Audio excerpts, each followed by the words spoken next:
इसहाक डार बुनियादी तौर पे शरीफ ख़ानदान का मुंशी है। इसकी क्रेडिबिलिटी है वो यही है कि खातों में हेर फेर करना, 2 नंबर पैसों को ठिकाने लगाना। 4 साल के बाद आके उसने हलफ भी उठा लिया, 4 साल की तनख्वाहें भी उसको मिल गई। और इसहाक डार के ऊपर इतनी FIRs थी और केसेस थे, तो यकदम ये क्या ऐसा मौजज़ा हो गया कि जनरल बाजवा साहब ने इसहाक डार से ये पूछा था कि ये जो आपने मेट्रो और ऑरेंज ट्रेन को CPAC में शामिल कर रहे हैं। बिस्मिल्लाहिर्रहमानिर्रहीम। अस्सलाम वालेकुम दोस्तों, उम्मीद करता हूँ आप खैरियत से होंगे। 2 दिन पहले पाकिस्तान एयरफोर्स का जहाज़ एक पाकिस्तान का कौमी मुजरिम, एक सज़ा याफ्ता भगोड़ा इश्तिहारी इसहाक डार, उसको लेके इस्लामाबाद एयरपोर्ट पे लैंड करता है। पाकिस्तान की आवाम के लिए इससे बड़ा तो और कोई अलमिया हो ही नहीं सकता। इसहाक डार कौन है? इसहाक डार के बारे में तमाम जितने भी बड़े जर्नलिस्ट हैं, सहाफ़ी हैं, और पाकिस्तान एयरफोर्स का जहाज़ एक पाकिस्तान का कौमी मुजरिम, एक सज़ा याफ्ता भगोड़ा इश्तिहारी इसहाक डार, उसको लेके इस्लामाबाद एयरपोर्ट पे लैंड करता है। समझदार लोग हैं, वो जानते हैं कि इसहाक डार कौन है। लाहौर शहर के पुराने जो रिहायशी हैं वो तो इनके वालिद साहब को भी जानते हैं, कहने की ज़रूरत नहीं है। अब बात करते हैं कि इसहाक डार के ऊपर जो करप्शन चार्जेस थे और इसहाक डार के ऊपर इतनी FIRs थी और केसेस थे, तो यकदम ये क्या ऐसा मौजज़ा हो गया कि वो ना सिर्फ पाकिस्तान आ गए और उसके बाद आने के बाद इसहाक डार ने कल सेनेट की रुकनीत का हलफ उठा लिया, वो भी कानून बाईपास कर दिया गया। 60 दिन के अंदर कानून है कि अगर आप हलफ नहीं उठाते हैं तो आपकी सीट को खाली समझा जाता है। 4 साल के बाद आके उसने हलफ भी उठा लिया, 4 साल की तनख्वाहें भी उसको मिल गई। आज उसने वज़ीर ख़जाना का भी हलफ उठा लिया। अब ऐसा कौन सा काम है जो कोई और नहीं कर सकता और इसहाक डार ही कर सकता है? तो इसके लिए आपको इसहाक डार की जो इसकी प्रीवियस हिस्ट्री है वो आप देख लें। इसहाक डार बुनियादी तौर पे शरीफ ख़ानदान का मुंशी है।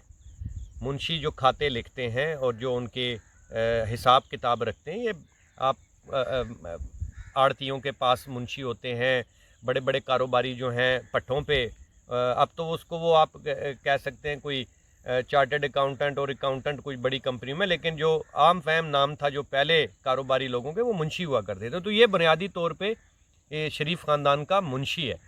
और इस मुंशी के पास बहुत जो इसकी क्रेडिबिलिटी है वो यही है कि खातों में हेर फेर करना, पैसों को 2 नंबर पैसों को ठिकाने लगाना और इस किस्म की चीज़ें, ये खसूसियात हैं इनकी। हुदैबिया पेपर मिल का सबको इल्म है। हुदैबिया पेपर मिल में काजी फैमिली के हवाले से जो सारी चीज़ें रिकॉर्ड के ऊपर हैं, उनकी बैंक स्टेटमेंट्स और सारा रिकॉर्ड, कैसे वो मनी लॉन्ड्रिंग की, कैसे शरीफ ख़ानदान का पैसा जो है इसने ठिकाने लगाया 2 नंबर।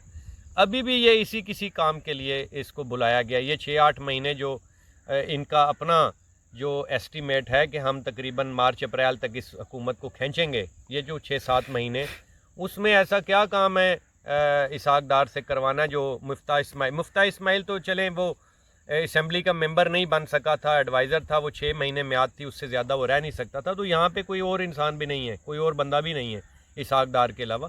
इसहाक डार से कोई ना कोई 2 नंबरी करानी है नून लीग ने, जिसके लिए इसको तमाम कवानीन बाईपास किए। कैसे इसहाक डार आया है वो भी मरीम नवाज़ की ऑडियो लीक आ चुकी है कि जिसमें उसने इकरार किया है कि मैंने इसहाक डार के लिए तमाम रास्ते मैंने आसान कर लिए हैं और मैंने बात कर ली है और ये सारा कुछ हो गया।